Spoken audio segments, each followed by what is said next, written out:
நாளிலே சிறப்பான தகப்பன்மாருக்கு என்னுடைய வாழ்த்துக்களை நான் தெரிவித்துக் கொள்கிறேன். ஆமென். ஆக உலகத்திலே நீங்கள் பார்ப்பீர்களானால் இந்த தாய்மாருக்கு ரொம்ப முக்கியத்துவம் கொடுப்பார்கள், அப்படித்தானே? ஆனால் வேதம் முதலாவது தகப்பனுக்கு முக்கியத்துவம் கொடுக்கிறது. தாய்மாரெல்லாம் ஒரு ஆமேன் சொல்லுங்க. ஆமேன். தாயினுடைய தியாகம், 10 மாதம் என்னை சுமந்தவள், அவள் இல்லை என்றால் நான் இல்லை. உண்மை, தாய் ரொம்ப பெருமதி, அப்படி இல்லாமல் கிடையாது. அப்படி சொல்லும்பொழுது ஒரு சில முகங்கள் சுருகி போவது போல் இருக்கிறது. ஆகவே நான் சொல்லுகிறேன், நீங்கள் மிக பெருமதியான தாய்மார்கள். ஆமென். ஆனால் வேதத்தின்படி பார்ப்போமானால் ஒரு தகப்பன் தான் முதலாவது. ஆமென் சொல்லுங்க. அது ஆனால் சிஸ்டம் மாறி இருக்கு. ஆனால் இப்போ அதனால தான் ரொம்ப குழப்பம் பாருங்க. ஆமென். தகப்பன் ரொம்ப முக்கியமானவர் வீட்டுக்கு. மத்தேயு 15 அதிகாரம் 4 பார்க்கும் பொழுது, செய்தி அல்ல இது, இயேசு ஒரு காரியத்தை சொல்லுகிறார். மத்தேயு 15 அதிகாரம் 4 இன்னைக்கு வசனம் என்ன சீக்கிரம் வாசிக்கிறோம். உன் தகப்பனையும் சொல்லுங்கள். எப்படி இருக்கு? உன் தாயையும் தகப்பனையும் என்னமா இருக்குது சொல்லுங்களேன். நாங்கள் உங்களை எவ்வளோ கொண்டாடுறோம் தெரியுமா? நீங்கள் எப்படி கொண்டாட வேண்டும்? எங்களை நீங்கள் தூக்கி கொண்டாட வேண்டும். ஆமென் சொல்லுங்கள். உன் தகப்பனையும் உன் தாயையும் கனம் பண்ணுவாயாக. ஹல்லேலூயா. ஆமென். அப்போ ஹீரோ யாரு சொல்லுங்க? அப்பா. ஆமென். அம்மா 2வது தான், கோவிக்க வேண்டாம். ஹீரோ இருந்தால் தாங்க ஹீரோயினுக்கே இடம் இருக்குது. ஆமென். ஆகவே எல்லா தகப்பன்மாரும் உண்மையாகவே ஒரு குடும்பத்துக்கு ஒரு கதாநாயகன் தான். ஆமென். ஒரு ஆலமரம். ஒரு தகப்பன் சாதாரணமான ஒரு இடம் கிடையாது. ஒவ்வொரு குடும்பத்துக்கும், ஒவ்வொரு பிள்ளைக்கும், ஒவ்வொரு கணவனுக்கும் ஆலமரத்தை போல இருக்கணும். ஆமென். ஆண்டு கொள்ளுகிறவனாக இருக்க வேண்டும். ஆமென். நான் விசுவாசிக்கிறேன், உங்களுக்கும் அப்படியான ஒரு நல்ல உறவை கர்த்தர் கொடுத்திருக்கிறார். தகப்பன் என்கிற ஸ்தானம் மிக வல்லமையான ஸ்தானம். ஆமென். ஒரு தகப்பன் நல்லா இருந்தால் அந்த வீடு நல்லா இருக்கும். ஆமென். வீடு நல்லா இருந்தால் சபை நல்லா இருக்கும். சபை நல்லா இருந்தால் பட்டணம் நன்றாக இருக்கும். பட்டணம் நன்றாக இருந்தால் தேசம் நல்லா இருக்கும். தேசம் நல்லா இருந்தால் உலகமே நல்லா இருக்கும். ஒரு வீட்டில் ஒரு தகப்பன் சரியில்லை என்றால் அந்த வீடு வீணாய் போய்விடும். ஒரு தகப்பனுக்குள் எழுப்புதல் இருந்தால் சபை, குடும்பத்துக்குள் எழுப்புதல் இருக்கும். எழுப்புதல் உள்ள அப்பா அம்மாரெலாம் ஒரு ஆமேன் சொல்லுங்க. ஆமேன். பாருங்க, எங்க 9 மணியில் மட்டும் இந்த தகப்பன்மார் குறவு. நீங்கள் எல்லாரையும் வெளிநாடு அனுப்பிட்டீங்க. கூடி சீக்கிரம் டிக்கெட் போட்டு அடுத்த ஃபாதர்ஸ் டேக்கு கூட்டிட்டு வாங்க. ஆமேன். ஆமேன் சொல்லுங்கள். கர்த்தர் உங்களை ஆசீர்வதிப்பாராக. ஆமேன். ஆக ஒவ்வொரு தகப்பனும் ஒரு தலைவன். உங்க வீட்டில் ஒரு தலைவன் இருக்கிறாரா? ஹல்லேலூயா. எம்ஜிஆர் சொன்னது போல ஒரு தலைவன் இருக்கிறான். இல்லை, அதுக்கு முதல் ஆண்டவர் சொல்லி இருக்கிறார். ஹல்லேலூயா. ஆமென். அப்ப பாருங்க, ஒவ்வொரு அப்பாவும் ஒரு அப்பா ஒரு பிள்ளைக்கு யாரு தெரியுமா ஹீரோ? ஆமென். அப்பா ஒரு மனுஷனுடைய வாழ்க்கையிலே முதல் நம்பிக்கை தருகிற முதல் உறவு அப்பா தான். ஆமென். ஆமென். ஆக எந்த காரியத்திலும் சிரித்து கொண்டே சமாளிக்கக்கூடிய ஒருவர்னா அது யாரு தெரியுமா? நல்லா சொல்லுங்கள். தனக்கு கிடைக்கிற எந்த நன்மையும் தன் பிள்ளைக்கும் குடும்பத்துக்கும் முதலாவது நினைக்கிறவர் அவர் அப்பா தான். ஆமென். தாயின் கண்ணீர் சீக்கிரத்திலே அவளுடைய கன்னங்களில், ஆனால் தகப்பனுடைய கண்ணீர் யாருக்கும் தெரியாமல் இருதயத்திலேயே மறைந்து போகிற ஒரு காணல் நீர். ஆமென். புரியுதா? அப்பா அம்மாமார் சீக்கிரத்தில் அழுது விடுவார்கள். சில அம்மாமாருக்கு சொல்லவா வேண்டும். ஆமென். ஆனால் அப்பா அப்படி கிடையாது. சிரிக்க மட்டும் இல்லை, இதை சிந்திக்கவும் சொல்லுகிறேன். ஏன் தகப்பன் நீங்க கனம் பண்ணணும்? அவருடைய தியாகங்கள் சில நேரம் சொல்ல மாட்டாங்க. பெண்கள் தவறு கிடையாது, அவர்கள் சொல்லுவார்கள். ஆண்கள் சொல்லுவதில்லை. ஆமென். ரொம்ப பாரம் இங்கே இருக்கும், ஆனால் சிரித்து கொண்டே இருப்பார்கள். பாருங்கள், அப்பா பக்கத்தில் சிரிக்கிறாரான்னு பாருங்க. ஆனால் பாருங்கள், ஒரு வீட்டில் ஒரு தகப்பன் அழுதா அந்த வீடே உடைஞ்சிரும் தெரியுமா? ஆகவே அநேக தகப்பன்மார் இங்கே எல்லாம் இருக்கிறீங்க. உங்களுக்கு எல்லா தருணமும் சந்தோஷமானது அல்ல. ஆனால் நீங்கள் உங்கள் குடும்பத்திற்காக உங்களுடைய எல்லா துக்கங்களையும் அடக்கி கொண்டு, கண்ணீரை அடக்கி கொண்டு நீங்கள் குடும்பத்துக்காக சந்தோஷத்தை வெளிப்படுத்துகிற சந்தோஷத்தின் நபராக இருக்கிறீர்கள். ஆமென். குடும்பத்தில் முதலாவது கொடை வள்ளல் யார் தெரியுமா? சொல்லுறீங்களே இல்லை, ஏதோ நீங்களே எல்லாமே செஞ்சு கொள்ற மாதிரி தான் நீங்க இருக்கிறீங்க. நான் சொல்ல சொல்ல அப்பாவை கொஞ்சம் பாருங்க. ஹலோ, புருஷனும் அப்பாட லிஸ்ட்ல தான் இன்னைக்கு வாராரு. ஆமென். அப்ப யார் உங்களோட கொடை வள்ளல் சொல்லுங்க?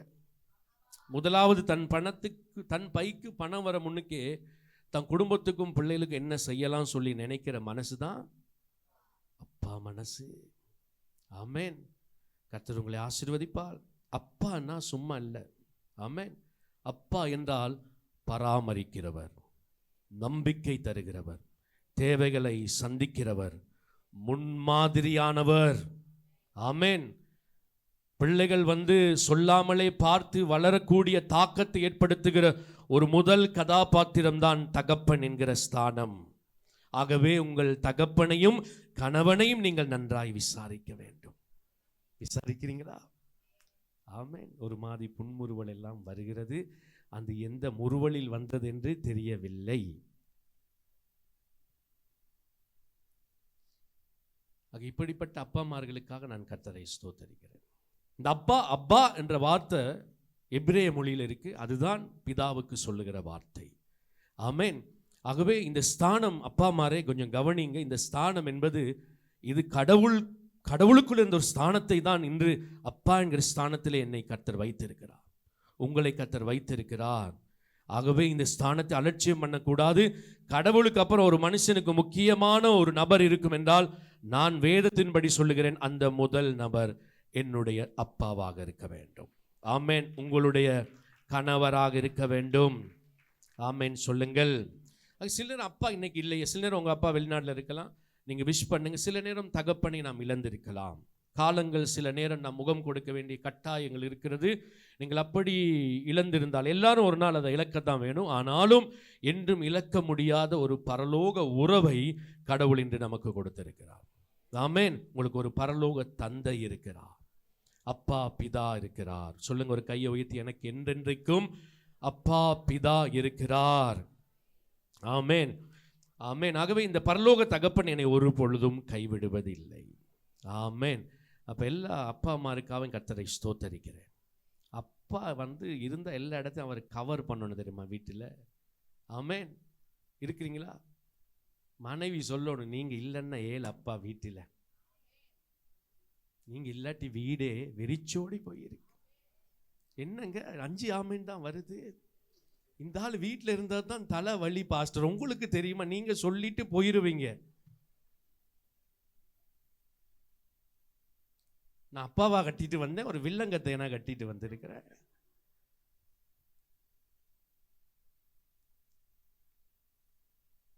எத்தனை மனைவிமார் உண்மையாக சொல்கிறீங்க? எத்தனை பிள்ளைகள் சொல்கிறீங்க, எங்கள் அப்பா இருந்தால் தான் எனக்கு வீட்டில் ஒரு திருப்தி, ஒரு சந்தோஷம்.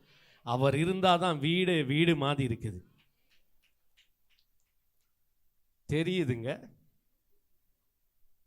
சில அப்பா அம்மார் நீங்கள் பார்த்தீங்கன்னா வீட்டுக்கு வாரனால வீடெல்லாம் அதிரும். இந்த ஆள் இன்னைக்கு வந்தா என்ன நடக்குமோ தெரியாது. நீங்கள் வீட்டில் இருக்க வேண்டியவர் அல்ல, நீங்கள் காட்டில் வேட்டையாட வேண்டிய ஒரு நபர். ஆமென். அப்பா அப்பாவா இருக்கணும். ஆமென் சொல்லுங்க. ஆமென். ஆக நீங்கள் எல்லாரும் ரொம்ப கனம் பண்ணணும். ஆமென். இன்னைக்கு மனைவிமார் உங்களுக்கெல்லாம் நல்ல கிஃப்ட் கொடுத்துருப்பாங்க சொல்லி நான் நினைக்கிறேன். என்ன கிஃப்ட்? பணத்தில் கொடுக்க தேவையில்லை. நீங்கள் எங்களுக்கு இவ்வளோ செஞ்சிருக்கிறீங்க அத்தான், சொல்லுங்கள் என் அத்தானுக்கு. ஆமென். நன்றி சொன்னீங்களா? நன்றி.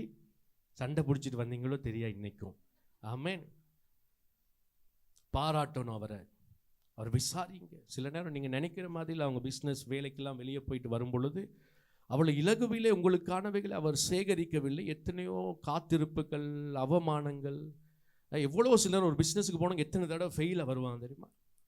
இல்லை மன உடஞ்சி சிலரை வீட்டுக்கு வருவாங்க. ஆமாம். நீங்கள் அவங்களெல்லாம் என்ன செய்யணும்? பராமரிக்க வேண்டும், விசாரிக்க வேண்டும். ஆமேன்னு சொல்லுங்க. ஆமேன். ஒரு வீட்டில் அப்பா இருக்கிறாருன்னா அவரை ஒரு நாளும் நம்ம தனியை விடவே கூடாது. ஆமேன். அவர் உங்களோடு இருக்கிறது போல நீங்களும் அவரோடு கூட இருக்க வேண்டும். ஆமென். ஒரு நல்ல தகப்பன் இல்லை என்றால் நான் சொல்லுகிறேன், உங்களுக்கு ஒரு நல்ல தகப்பனாகி இயேசு இருக்கிறார். நீங்கள் ரொம்ப பெருமதியானவர்கள். இந்த ஸ்தானம் கடவுளுக்கு என்பதாக தேவன் நமக்கு கொடுத்திருக்கிறார். அப்பா என்றால் நல்ல கவனிங்கள், நன்மையை வெளிப்படுத்துகிறவர். ஆமென் சொல்லுங்க, ஆமென் சொல்லுங்களேன், ஆமென். அப்பா என்றால் நன்மையை வெளிப்படுத்துகிறவர். நல்ல கவனிக்கணும். ஒரு 2 பிள்ளையை பெற்றனால யாரும் அப்பா ஆவது இல்லை. ஆமென். நல்ல கவனிக்கும். நீ கிறிஸ்தவ சமுதாயத்திலே தகப்பன்மார் தவறவிட்ட பகுதியினாலே இன்று ஒரு கிறிஸ்தவ சந்ததி பாதிக்கப்பட்டிருக்கிறது. ஒரு தகப்பனை கர்த்தர் நினைக்கும் பொழுது எத்தனையோ தலைமுறைகளை மனதில் வைத்துதான் கர்த்தர் ஒரு தகப்பனை தெரிந்து கொள்கிறார். ஒரு மகனை கர்த்தர் அவனுக்கு கொடுக்கிறார், ஒரு மகளை கொடுக்கிறார், ஒரு வீட்டை கொடுக்கிறார். ஒரு ஆமென் சொல்லுங்க. கடவுளுக்கு அப்புறம் ஒருவர் கனப்படுத்தி போற்றி மதிக்கக்கூடிய, உயரத்தில் வைக்கக்கூடிய ஒரு பாத்திரம்தான் தகப்பன் என்கிற ஸ்தானம். ஆமென் சொல்லுங்க. வீட்டில் நாங்கள் பாருங்க, மீன் வாங்கினா கூட ஜோடி வாங்குவோம், அப்படி தானே சொல்லுங்களேன். ஜோடி வாங்குவோமா? பூனை வாங்கினா ஜோடி வாங்குவோம். ஏங்க? குட்டி போடுறதுக்கு. ஆகவே குட்டி போடுறனால யாரும் அப்பாவாகிறது கிடையாது. நான் அதை தெளிவாய் சொல்ல விரும்புகிறேன். ஆண்டவர் நம்மை குட்டி போட அழைக்கவில்லை. கடவுளுடைய ராஜ்யத்தை கட்டும்படி, சந்ததிகளை பெற்று அவர்களுக்கு தகப்பனாக பிதாவை காண்பிக்கும்படி ஆண்டவர் என்னை தெரிந்து கொண்டிருக்கிறார். ஆமென் சொல்லுங்க. சில பேர் தகப்பனா இருப்பது தகுதி இல்லாதவர்களாக நடந்து கொள்ளுகிறார்கள். இன்னைக்கு தகப்பன்மார் இருக்க வேண்டிய ஸ்தானத்தை நழுவி போகிறார்கள். ஆகவே அதனால ஒரு மிகப்பெரிய பாதிப்பு இன்னைக்கு இந்த தேசத்துக்கு வந்திருக்கிறது, சமுதாயத்துக்கு வந்திருக்கிறது, சபைக்கு வந்திருக்கிறது. நல்ல கவனிங்களேன். ஒரு குடும்பம் சிறப்படைய ஒரு சிறப்பான தகப்பன் தேவை. ஆமென். அவர் கோடீஸ்வரனா இருக்கணும் இல்ல, அவருடைய டிகிரி முடிச்சவரா இருக்கணும் இல்ல, தகப்பன் ஸ்தானத்திலே சரியாக நேசித்து அரவணைத்து முன்மாதிரியானவராக அந்த இடத்தை நிரப்பக்கூடிய அந்த எப்படிப்பட்ட மனிதனானாலும் போதும் அந்த தகப்பனை கொண்டு கர்த்தர் பெரிய காரியம் செய்வாராக. ஆமென். அப்ப மனைவிக்கு ஒரு சிறந்த துணையாக இருக்க வேண்டும், பிள்ளைக்கு ஒரு நல்ல வழிகாட்டியாக இருக்க வேண்டும். ஆமென் சொல்லுங்க. அப்பா என்ன செய்கிறாரோ அது ஒரு நாள் மகன் செய்ய போகிறார். ஹல்லேலூயா. அப்ப மனைவி என்ன செய்யணும்னா, கணவனை நன்றாய் புகழ்ந்து தள்ளக்கூடிய ஒரு கணவனாக இருக்க வேண்டும். ஆமென் சொல்லுங்க. புகழ்ந்து தள்ளுறீங்களா? ஆமென் சொல்லுங்களேன். ஆசீர்வதிப்பார். முதல் காரியம் 1 யோவான் 2ஆம் அதிகாரம் 13ஆம் வசனம். சீக்கிரம் வார்த்தை போடுங்க. முதல் காரியம், தகப்பன்மாரே நீங்கள் பெருமதியான நபர்கள். ஆகவே கர்த்தர் உங்களை தெரிந்து கொண்டிருக்கிறார். ஆண்டவர் உங்களை அபிஷேகித்திருக்கிறார். உங்களுக்கு ஒரு குழந்தை செல்வங்களை கொடுத்து, ஒரு வீட்டை கொடுத்து உங்களை ஆசீர்வதித்திருக்கிறார். ஆகவே தகப்பனுக்கு இருக்க வேண்டிய முதல் காரியம் 1 யோவான் 2ஆம் அதிகாரம் 13ஆம் வசனம். பிதாக்களே ஆதி முதலில் இருக்கிறவரை நீங்கள் அறிந்திருக்கிறதினால். அப்பா மாரெல்லாம் ஒரு ஆமென் சொல்லுங்க. ஆதி முதல் இருக்கிற பிதாவை ஒரு தகப்பன் அறிந்திருக்க வேண்டும். ஆமென் சொல்லுங்களேன். அப்பா மாரே நீங்கள் பெருமதியானவர்கள். நான் சொல்றேன், நீங்க சரியா இருந்தா வீடு கட்டாயம் சரியா தான் இருக்கணும். ஹல்லேலூயா. நீங்க தான் அதிகாரம் உள்ளவர்கள். உங்க மனைவி ஒன்று குத்திருப்பாங்க, கொஞ்சம் பாருங்க. ஹலோ, வேதத்தை தேடாதீங்க. ரொம்ப பேர் இப்போ அதில் பிஸியாக இருக்கிறீங்க. உங்கள் இருதயத்தை பாருங்க கொஞ்சம். என்ன குத்துனாங்க? இது கொஞ்சம் நாங்கள் வித்தியாசமாக தான் எழுதியிருப்போம். இங்கிலீஷெல்லாம் மாறி தான் இருக்கும். பாருங்க, சொல்லுங்க, வாசிங்களே. குத்தக்குள்ள பார்க்கல யாரும். உங்க வீட்டில் யாருங்க அவரு? சொல்லுங்க. உங்க ஹெட் யார் உங்க வீட்டில்? சொல்லுங்களே. கணவரை மீறி ஒன்றும் நடக்கக்கூடாது வீட்டில். ஆமென் சொல்லுங்க. ஆமென். கணவருக்கு அதிகாரம் பண்ண தெரியும்னா, சண்டை பிடிக்க தெரியும்னா, கணவனுக்கு தெரியணும் வீட்டை சரியாக நடத்தவும் தெரிஞ்சிருக்கணும். அவர் கோட்டை விட்டால் தான் மற்ற விஷயம் எல்லாம் வீட்டில் நடக்கிறது. ஆமென் சொல்லுங்க. ஆக நல்ல கவனிங்க. ஒரு தகப்பனுக்கு இருக்க வேண்டிய முதல் குணாதிசயம் என்னவென்றால், பரலோக பிதாவை பிரதிபலிக்கிற, பரலோக பிதாவை அறிந்திருக்கிற தகப்பனாக இருக்க வேண்டும். ஆமென். நேரல் அடுத்த வசனத்துக்கு வருகிறேன். யோவான் 14ஆம் அதிகாரம் இயேசு சொல்லுகிறார். யோவான் 14ஆம் அதிகாரத்திலே 7ஆம் வசனம் சொல்லுகிறது. சீக்கிரமாக நல்ல கவனிங்க. என்ன கவனிங்க எல்லாரும், இதெல்லாம் ரொம்ப முக்கியம். சிலர் அப்பா இல்லாத இடத்துல இன்னைக்கு அம்மா வச்சிருக்கிறார். இன்னைக்கு நீங்களும் அந்த அப்பாட ரோல் தான் நீங்க இன்னைக்கு பிளே பண்ணிட்டு இருக்கிறீங்க. இதெல்லாம் உங்களுக்கு ரொம்ப முக்கியமானது. உலக மனிதர்கள் போல் அல்ல நாங்கள். அப்பா மாரே அம்மாமாரே, கடவுளுடைய அழைப்பை பெற்றவர்கள், நாம் ரட்சிப்படைந்தவர்கள். ஒரு ஆமேன் சொல்லுங்க. நம்மை பார்க்கிலும் உலகத்தில் அநேக காரியம் மேலாய் செய்கிறவர்கள் இருக்கிறார்கள். நம்முடைய அழைப்பு வித்தியாசமானது, நம்முடைய குடும்பம் வித்தியாசமானது. நாம் போகிற பாதை உலகத்திலிருந்து வேறு பிரிக்கப்பட்ட பாதை. ஆமேன். ஆண்டவர் இயேசு சொல்லுகிறார், என்னை அறிந்தீர்களானால் என் பிதாவையும் அறிந்திருப்பீர்கள். ஒரு தகப்பன் தன் பிதாவை காண்பிக்கிற ஒரு தகப்பன் எப்படி இருக்கணும்னா, தன் பிதாவை அறிந்திருக்கிற அவர் அந்த பிதாவை காண்பிக்கிற ஒரு வாழ்க்கை அவர் கண்டிப்பாய் வாழ்ந்திருக்க வேண்டும். ஆமென் சொல்லுங்களேன். அவர் சொல்ல, என்னை கண்டால், என்னை கண்டவன் பிதாவை கண்டான். இயேசு பிதாவை காண்பிக்க வந்தார், தன்னை காண்பிக்க வரவில்லை. எல்லா அப்பா அம்மாருக்கு இருக்கிற முதல் பொறுப்பு என்னவென்றால், நீங்கள் உங்கள் பிதாவை சொந்த தெய்வமாய் ஏற்றுக்கொண்டு நீங்கள் நடத்துகிறது போல அவர் மூலமாய் நீங்கள், அவர் உங்களுக்குள் இருக்கிறார், நீங்கள் அவரை தேடுகிறீர்கள் என்பதை உங்கள் குடும்பத்துக்கு நீங்கள் காண்பிக்க வேண்டும். ஆமென் சொல்லுங்களேன். கிறிஸ்துவுக்குள் நீங்கள் மறுபடி பிறந்து ஆசீர்வதிக்கப்பட்டது போல அவர்களும் ஆசீர்வதிக்கப்படுவதற்கு ஒரு தகப்பன் கடவுளோடு இருக்கிற உறவு ரொம்ப முக்கியம். இயேசு சொல்லுகிற இடத்துல எல்லாம் சொல்றாரு, பிதாவே. சொல்லுங்கள், என்னது சொல்லுங்க சத்தமாய், பிதாவே. பிதாவை காண்பிக்க வந்தவர் என்ன சொல்றாரு தெரியுமா?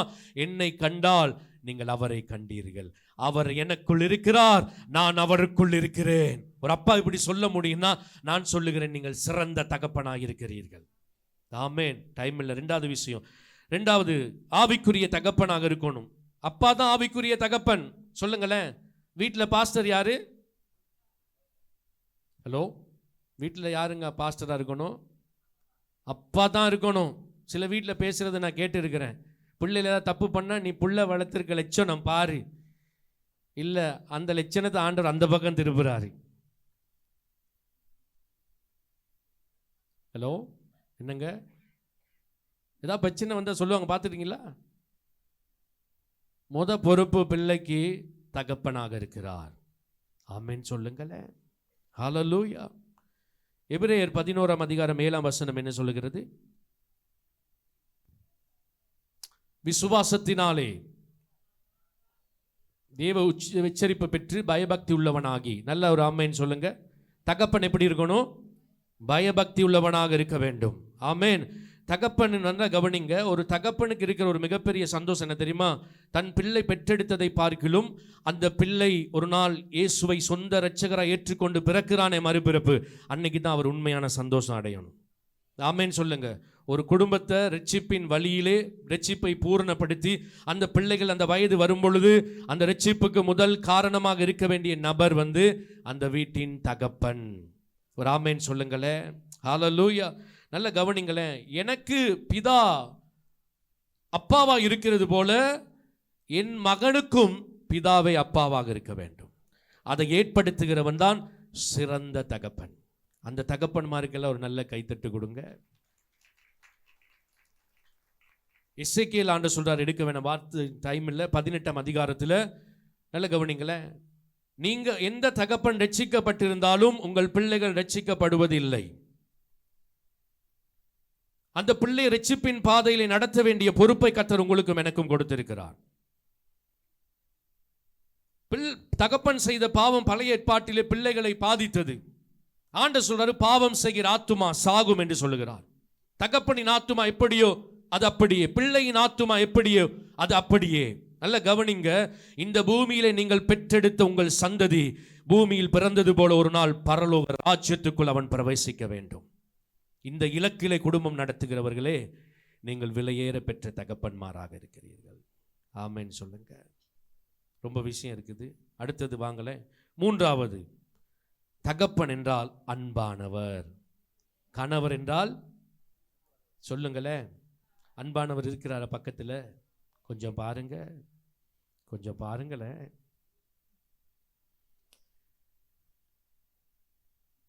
அன்பானவரா வம்பானவரான்னு சில நேரம் முகத்தை பார்க்க தெரியுது. இந்த சண்டை பிடிக்கிறவங்கெல்லாம் நல்ல அப்பா இல்லை, தெரிஞ்சுக்கோங்க. வீட்டில் தூசணம் பேசுகிறவங்க, சண்டை பிடிக்கிறவங்க, அடிக்கிறவங்க, உடைக்கிறவங்க, இறுக்கமாக இப்போ இருக்கிறவங்க, நீங்களாம் திருந்தணும். மனம் திரும்பினா தான் கடவுள் நினைச்சது ஒரு குடும்பத்தில் நடக்கும். ஒரு ஆமென் சொல்லுங்க. கடவுள் நினைச்சது உங்கள் வீட்டில் நடக்கணும்னா, ஒரு வீடு சமாதானம் இருக்க மனைவி எவ்வளோ முக்கியமோ அதையும் பார்க்கிலும் கணவன் மிக முக்கியமானவர். ஆமென் சொல்லுங்க. நல்ல கவனிங்க. நீங்கள் நிரப்ப வேண்டிய இடத்துல அதை யாரும் அப்பா ஸ்தானத்தை யாரும் நிரப்பக்கூடாது. கார்டியன்ஸாக 10 பேர் சைன் பண்ணலாம், அப்பாவா நான் மட்டும்தான் இருக்கணும். இருக்கிறீங்களா? ஹலோ. அப்பா நிரப்ப வேண்டிய இடத்தை யாரும் நிரப்ப முடியாது, நிரப்பவும் கூடாது. அதுதான் நான் சொன்னேன், அப்பா என்பவர் எல்லாவற்றையும் ஈர்க்கக்கூடியவராக இருக்க வேண்டும். மனைவியையும் பிள்ளைகளையும் மத்தியிலே நின்று அவருக்கு கொடுக்க வேண்டிய பாசத்தை கொடுத்து அரவணைத்து அவர்களுக்கு அவர் இல்லை என்றால் வாழ முடியாது என்கிற இடத்துக்கு கொண்டு வருகிறவர் தான் அப்பா. ஒரு ஆமென் சொல்லுங்க. ஆமென். இருக்கிறீங்களா? அவர் இல்லாமல் என்னால் இருக்க முடியாது சொல்றவங்கள ஒரு ஆமென் சொல்லுங்க. சபையில் மிகுந்த அமைதல் உண்டாயிற்று. யோவான் 3:16 ஆண்டு சொல்றாரு, இந்த மணிக்கூடு நிற்க வேண்டும் ஆண்டவரே. சொல்லுங்கள் சீக்கிரமாய். 3:16 இதெல்லாம் பார்க்கணுமா? தேவன் தம்முடைய ஒரே பேரான குமாரனை விசுவாசிக்கிறவன் எவனோ அவன் கெட்டு போகாமல் நித்திய ஜீவனை அடையும்படிக்கு அவரை தந்தருளி இவ்வளவாய் உலகத்தில் அன்பு கூர்ந்தார். ஆமென் சொல்லுங்க. பிதா எப்படிப்பட்டவர் தெரியுமா? தன்னையே கொடுத்தார், தன் மகனை கொடுத்தார். ஆமென். அன்புன்னா என்ன தெரியுமா? கொடுத்தல். சொல்லுங்க. கொடை வள்ளல். ஆமென். நான் ஆரம்பத்தில் சொன்னேன், கொடை வள்ளல் யார் உங்க வாழ்க்கையில? ஆமென். ஹல்லேலூயா. நான் சொல்ல விரும்புகிறேன், வேண்டாம் அதை நான் விட்டு விடுகிறேன். ரைட். நல்ல கவனிங்களே, நல்ல கவனிங்க. அந்த அன்புக்கு ரொம்ப விஷயம் இருக்கு. இயேசு தன்னை கொடுத்தார், பிதா தன் குமாரனையை கொடுத்தார். இது இருக்கணும் அந்த இடத்துல. நேரம் கொடுக்குறீங்களா? நான் சாப்பாடு போடுறேன் பாஸ்டர், அது கடமை. நான் திரும்பி சொல்ல வருகிறேன், மிருகங்கள் கூட தன் குட்டிக்கு சாப்பாடு கொடுக்கிறது, பால் கொடுக்கிறது. அவைகள் அப்பா அம்மா ஆவதில்லை. அப்பான் கிறிஸ்தானத்தை அடைய முடியாது, அது கடமை. சாப்பாடு போடுவது, ஆடை வாங்கி கொடுக்க கட்டாயம் வேண்டும். ஆனால் ஒரு தகப்பன் தன் குடும்பத்தை நேசிப்பதிலே அவன் தான் அன்பில் உறைவிடமாக இருக்க வேண்டும். ஒரு ஆமென் சொல்லுங்க. ஹல்லேலூயா. உங்க வீட்டில் ஒரு அன்பின் உறைவிடம் இருக்குதா? ஒரு துக்கம் பாடு வந்தா உடனே ஒரு மார்பில் சாயக்கூடிய ஒரு தகப்பன் இருக்கிறாரா? உங்க பிள்ளை உடனே கட்டி பிடிச்சி அப்பா என்று தனக்கு ஆறுதல் சொல்லக்கூடிய ஒரு இருதயம் இருக்குமானால் நீங்கள் ஒரு சிறப்பான தகப்பன், ஒரு சிறந்த சந்ததிக்கு கர்த்தர் உங்களை தெரிந்து கொண்டிருக்கிறார். ஆமென் சொல்லுங்க. நேரெல்லாம் சில பேர் கொடுக்கறதே இல்லை, வரது போறது அவ்வளோதான். மனைவியோட பேசுறது இல்லை. ரொம்ப பேர் இப்போ ஃபோனோடையே காலம் கடத்துறாங்க. அவன் அந்த மாதிரி மனுஷன்களுக்கு கல்யாணம் கட்டி வச்சுட்டு கூட ஒரு நல்ல ஐஃபோனை வாங்கி இந்த நீ வச்சிக்க, இதோட போயிடப்பா. ரீல்ஸ் பார்க்க டைம் இருக்குது, மனைவியோடு பேசல, பிள்ளையோட டைம் செலவழிக்கிறது இல்லை, பிள்ளையோட உட்கார்ந்து சாப்பிடுவதில்லை. கொஞ்சம் டைம் கிடைச்சா சரி ஃப்ரெண்ட்ஸோட போகிறது, அங்கே போகிறது, இங்கே போகிறது, விளையாட போகிறது. வீட்டுக்குள்ளே ரொம்ப முக்கியமான விஷயம் இருக்குதுங்க. ஆமென் சொல்லுங்க. ஆமென். நான் திரும்பி சொல்லுகிறேன், நீங்கள் இருக்க வேண்டிய இடத்தில், அன்பு செலுத்த வேண்டிய இடத்தில் வேற ஒருவரும் இருக்கக்கூடாது. வேற ஒருவரையும் வச்சு பார்க்கறதுக்கு நீங்கள் இடம் கொடுக்கவே கூடாதுங்க. ஆமென் சொல்லுங்க. எங்க அப்பா இருக்கிறாரு. ஆமென். பிள்ளைலாம் சொல்லுங்க, எங்க அப்பா இருக்கிறாரு. ஐயோ ஆண்டவரே, இந்த நிலைமை மாறட்டும் இயேசுவின் நாமத்தினாலே. கொடூரமானவரை நடந்து கொள்ளாங்க. உங்களுக்கு தெரியும், எல்லாருக்கும் பில்லி கிராம் தெரியும். அவர் கடைசி காலத்தில் அவர்கிட்ட ஒரு கேள்வி கேட்டார், நீங்கள் வாழ்க்கையில் துக்கப்பட்டு தவற விட்ட எது என்று கேட்டார்கள். நன்றாய் ஊழியம் செய்தவர். அவர் சொன்னது ஒன்றே ஒன்று, என் குடும்பத்தோடு நான் நேரம் செலவழிக்க வேண்டியதை நான் இழந்து அதை நான் இன்றும் நான் துக்கப்படுகிறேன். இன்னைக்கெல்லாம் வாழ வேண்டிய நேரத்தில் வாழணும் தெரியுமா? ஒரு ஆமென் சொல்லுங்க. எந்த நேரம் பணம் உலகம் அது இதுன்னு தேடி ஓடாதீங்க. உங்கள் வீட்டில் உங்களுக்காக காத்திருக்கிற ஒரு குடும்பம் இருக்கிறது. ஆமென் சொல்லுங்க. சில கணவன்மான் மனைவியோட மாச கணக்கு பேசுறதே இல்லை. அது என்ன மனசோ தெரியாது. என்ன மனசுங்க அது? சண்டை பிடிச்சா முகத்தை தூக்கி அவர் வேறையா வச்சுக்கிடுவார். அதெல்லாம் பழகக்கூடாது. நல்ல தகப்பனுக்கு அடையாளம் இல்லை. நீங்கள் தூக்கி வச்சனால தான் இன்னைக்கு மனுஷி தூக்கி வச்சுட்டு இருக்குது. ஆமென் சொல்லுங்கள். அப்பா சொல்லுங்க, நல்லா சொல்லுங்க. அத்தான் சொல்லுங்களே. இன்னைக்காவது ஒரு நல்ல ஒரு ஸ்டார்ட் கொடுக்காம இந்த என்ஜின் ஸ்டார்ட் பண்ணுங்க. அந்த துரு பிடிச்சி அடிச்சு பட்டி போட்டு இயேசுவின் நாமத்தில் எல்லாம் மாறட்டும் ஆண்டவரே. தகப்பனே ரொம்ப முக்கியம். நீங்க ஆமென் சொல்லுங்க. இன்னைக்கு ரொம்ப பிள்ளை தவறு இழைக்கிறதுக்கு காரணம் என்ன தெரியுமா? அப்பா அந்த அன்பை காட்டல. அதுதான் ஆமென். எது இருக்கோ இல்லையோ கொஞ்சம் சாப்பாடுனாலும் ஒன்றாய் அமர்ந்து ஜெபித்து சந்தோஷமாய் சாப்பிடுங்கள், விசாரியுங்கள். ஒரு ஆமென் சொல்லுங்க. சில பேர் கஞ்சா பிசினாரிகள் ஒரு நாளும் ஒன்றுமே செய்கிறதில்ல தெரியுமா? வெளியே கூட்டி போகிறதில்ல, எல்லாம் சேர்க்கிறது. ஒரு 1000 ரூபா போதுங்க. வெளியே போயிட்டு 4 வண்ணை சாப்பிட்டு ஒரு டீயை குடிச்சிட்டு குடும்பமாக சந்தோஷமாக நடந்து வர்றதுக்கு கோடிக்கணக்கு தேவையா? ஹலோ, எத்தனை பேர் சொல்கிறீங்க என்னை அவர் நல்லா அப்படியெல்லாம் வெளியே கூட்டி போய் சந்தோஷமாக வச்சிருக்காரு? நீங்கள் சொல்லாதீங்க சிஸ்டர், கொஞ்சம் இருங்க. மற்றவங்க சொல்கிறாங்களே இல்லை எனக்கு. நல்ல வாழுங்கள். ஆமென் சொல்லுங்க. அப்பா என்கிற ஒரு ஆலமரம். ஆமென் சொல்லுங்க. என் இடத்துல வேற யாரும் அன்பு செலுத்துறதுக்கு வச்சு இப்போ பொறாமை இல்லைங்க, இது பெருமை இல்லை, கடவுள் அப்படி தான் வச்சிருக்கிறார். ஆமென் சொல்லுங்க. தனித்துவமானவராக நீங்கள் விளங்கணும். ஆமென். வேறு பிரிக்கப்பட்டவர் ஒரு அப்பா விளங்கணும். ஆமென். ஆமென் சொல்லுங்களேன். அப்பா அப்புறம் வந்து எப்படி இருக்கணும் தெரியுமா? தகப்பன் நீதிமானாக இருக்க வேண்டும். சொல்லுங்க, என்ன மானாக இருக்க வேண்டும்? நீதிமான். நீதிமான் எல்லாம் நல்லவர். ஆமென். நல்லா சொல்லுங்களேன். ஆமென். நல்லா கவனிங்க. பிசாசு ஒரு சந்ததியை கெடுக்கிறதுக்கு, பிசாசு ஒரு பட்டணத்தை கெடுப்பதற்கு ஒரு தகப்பனை பிடிச்சா போதும். தகப்பன்மார் நான் தானே தப்பு பண்றேன், நான் தானே கடவுளோடு தூரமா இருக்கிறேன் சொல்ல முடியாது. உங்கள் நிமித்தம் உங்களுடைய குடும்பம் பாதிக்கப்படும். ஆகதான் இயேசு ஒன்றை சொல்லும் பொழுது சொன்னார், இந்த நாளில் ஆண்டவர் சொன்னார், மேய்ப்பனை வெட்டுவேன், ஆடுகள் என்ன செய்யப்படும்? சிதறடிக்கப்படும். வீட்டின் தகப்பன் ஒரு மேய்ப்பன். ஆக மேய்ப்பன் நீதிமானாய் இருப்பது முக்கியம். ஆமென் சொல்லுங்க. ஹல்லேலூயா. தவறிழைக்க கூடாது. ஒரு தகப்பன் தவறிழைத்தால் ஒருவன் அல்ல, ஒரு சந்ததி பாதிக்கப்படுகிறது. ஒரு தகப்பனை பிசாசு பிடிக்கிறான், ஆனால் அவன் அந்த தகப்பனை மனதில் வைத்தல்ல, எத்தனையோ வருஷம் அந்த பிள்ளையுடைய வாழ்க்கை குடும்பத்தை சீரழிப்பதற்கு இன்னைக்கு பிசாசு அந்த தகப்பனை பிடித்துக் கொள்ளுகிறான். தகப்பன்மாரே, நீங்கள் நீதிமானாக இருக்க வேண்டும். நீதிமான் சொல்லுங்கள், சொல்லுங்க. ஆமென் சொல்லுங்களே. சீக்கிரம் வாசிங்க. நீதிமொழிகள் இல்லை, சங்கீதம் 37, 25, 26. சங்கீதம் 37, 25, 26. நான் இளைஞனாய் இருந்தேன், முதிர் வயதும் உள்ளவனும் ஆனேன். ஆனாலும் நீதிமான் கைவிடப்பட்டதையும் அவன் சந்ததி அப்பத்துக்கு இறந்து திரிகிறதையும் நான் காணவில்லை. ஆமென் சொல்லுங்க. ஆமென். நீதிமானின் சந்ததி பாக்கியமுள்ள சந்ததி சொல்றார். ஒரு அப்பா நின்றா கடவுள் 1000 தலைமுறை வரைக்கும் இரக்கம் செய்வார். ஒரு தகப்பன் தவறிழைத்தால் எத்தனையோ சந்ததி பாதிக்கப்படுகிறது. ஒரு தகப்பன் நினைக்கணும், கடவுளுக்கு விரோதமான ஒரு வேலை செய்கிற நேரம் என் நிமித்தம் எத்தனையோ பேர் பாதிக்கப்பட போகிறார்கள். ஆமென் சொல்லுங்க. இன்னும் சில அப்பமார் குடிக்கிறதை விடுறது இல்லை, தப்பான இடத்துக்கு போகிறது இல்லை, தப்பானது. இதெல்லாம் மனம் திரும்புங்கள். கர்த்தர் உங்கள் குடும்பத்தை நேசிக்கிறார். ஆமென் சொல்லுங்கள். விசுவாச தகப்பன் ரொம்ப முக்கியம். ஆமென். வாசிங்களேன். ஆதியாகமம் 21:14. ஆதியாகமம் 21:14. ஆபிரகாம் அதிகாலையில் எழுந்து அப்பத்தையும் ஒரு துருத்தி தண்ணீரையும் எடுத்து ஆகாருடைய தோளின் மேல் வைத்து பிள்ளையையும் ஒப்பு கொடுத்து அவளை அனுப்பிவிட்டான். கவனிங்க, இது எல்லாருக்கும் தெரியும். ஆகார் அனுப்புறாரு இஸ்மாயிலை வைத்து. ஆபிரகாம் மிக செல்வ சீமான். ஆமென் சொல்லுங்க. என்னது? மிகப்பெரிய செல்வ சீமான், கோடீஸ்வரன். அந்த பட்டணத்திலே அவன்தான் மிகப்பெரிய மனிதன். ஆனால் அவன் தன் மகனை அனுப்பும் பொழுது அவன் என்னத்தை கொடுத்தான் தெரியுமா? ஒரு துருத்தி தண்ணீரும் ஒரு அப்பமும் மட்டும்தான் கொடுக்கிறான். ஆமென்.